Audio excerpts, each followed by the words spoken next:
Bismillahirrahmanirrahim. The Prophet said, "May curse be on men who try to look like women, and curse be on women that try to look like men." In this hadith, what does the Holy Prophet want us to do, and what does he want us to avoid doing? He wants men to look like men and women to look like women. He wants men, Muslim men, to look like Muslim men, not to look like other believed men.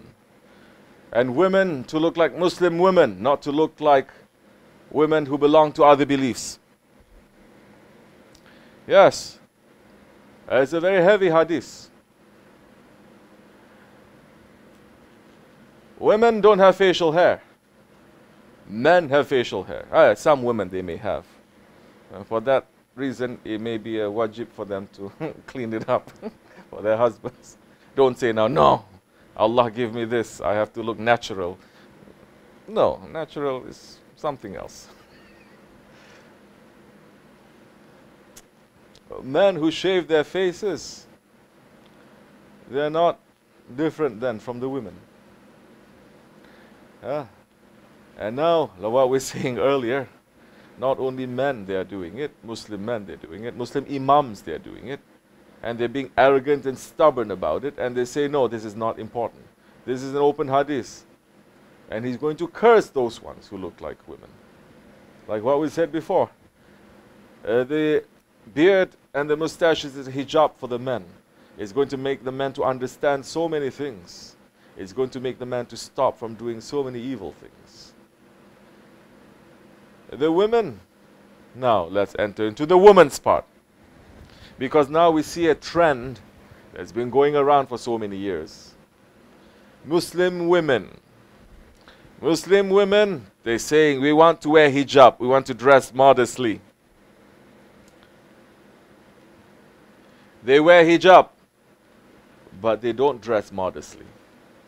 They cover their hair, but they wear the tightest clothes to show everything there.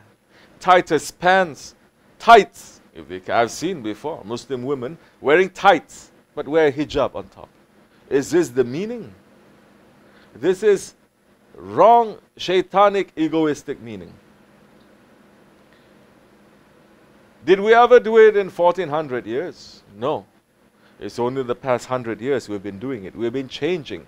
This is the same kind of logic that they say, well, Allah says to cover. He didn't say how to cover. He didn't say how. Of course, if you're not looking at what your grandfather did, what your great-great-grandfather did, what the Prophet's wives and the Sahabi women did, if you're not looking at that only according to your own egoistical and your own shaitanic ideas, then you're going to come up with that because it fits to the ego. Because the whole idea of hijab, of tasatur, of covering, is to be modest, is not to show the shape, is not to concentrate on the shape of the men or the women. It is to have modesty, and it is to cover. So that, Shaykh Effendi is saying in one sohbat, when the woman goes out from behind, you don't know whether that one is a 17-year-old or a 70-year-old woman. Because they are covered. Especially in the public. If the woman has to come out to the public, then they're going to wear, what do you call that in Turkish? Çarşaf? Çarşaf. They're wearing çarşaf. They wear burqa kind. They wear clothes that completely cover them. That you see the ancient traditional Christians, they did, and the traditional Jews, they're also doing. People of the Ahlul Kitab, especially, they understood this. How to cover themselves, the women especially. How to protect themselves, and how not to be a victim of the ego and the nafs, their own nafs and men's nafs. Because what the West is teaching us is that we have to dress according to the nafs and the desires of the men. How they look at us physically is the most important thing. That's why I have a friend who said, you know, these modern women, no matter how smart they are, no matter how powerful they are, no matter how intelligent they are, If you go up to them, these modern women who dress modern clothes, you go up to them and you say, what happened? You look fat today. Finish. All that education, all that power, all that knowledge is finished. You're completely crushed. If you say to them, you look old. Oh!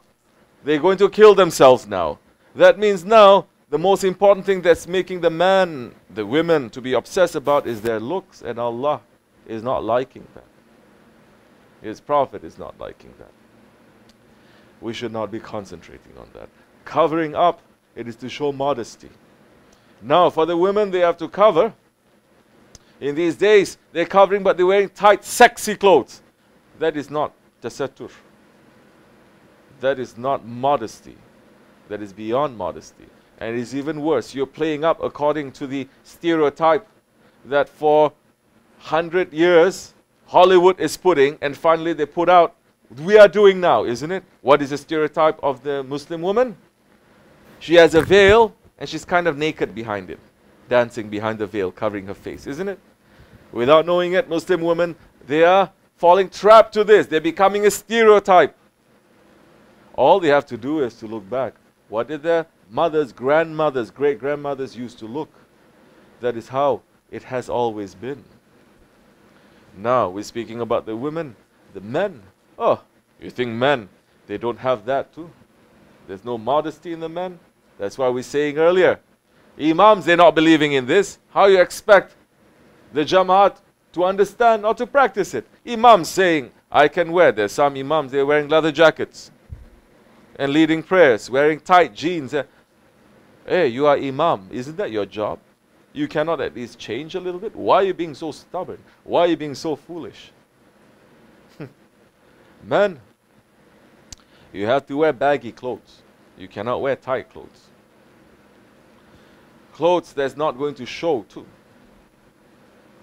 It is important now. We're wearing this shalwar.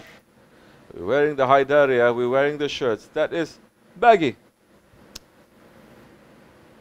That is something that for 1400 years we've been wearing. That only past 100 years we've lost our direction. But the way they're speaking, when they question us, when they grill us about why we're carrying a sunnah, it's as if they've been wearing pants, pantaloon, and suits for 1,000 years. And we just come up with an idea. You understand now how Islam, Holy Prophet ﷺ is saying, began strange and it will end strange. Who are the strangers? The strangers, according to these Muslims, they are not those Muslims who wear suit and tie. They are normal. They are not strangers. They are our friends. They are our buddies. The strangers are people who dress like me and Shaykh Effendi and our murids. These are the strange ones. These are the strangers that we come into a masjid, they're going to look us up and down and say, brother, you Muslim? We show them the picture of their grandfather and great-grandfather and says, yeah, like your great-grandfather is Muslim, not like you Muslim. They forget.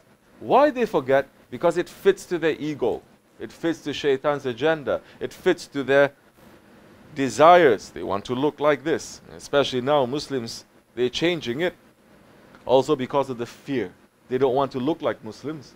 Because they say, oh, people hate Muslims, they hate terrorists, so we don't want to look like Muslims. Subhanallah. We have another word for that too. It's called being a munafiq. They don't even give salams to each other in public. They're afraid their American friends are going to hear and say, oh, you're a Muslim?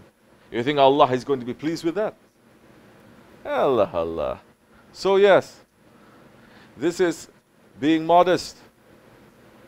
The way that men should be. Now, different Islamic nations, they may have their different traditions. Different Islamic nations, they have their different traditions of wearing. For example, in Arabistan, they're wearing thawb. Okay. In certain parts of Central Asia, they may wear shalwar. In the Balkans, they wear shalwar. In India, they wear shalwar kameez. In China, they wear something else. In Indonesia, they wear something else. In Africa, they wear something else. But all have a basic common idea that, number one, their tradition, it is not taken directly from the Jahiliyyah days. It is modified.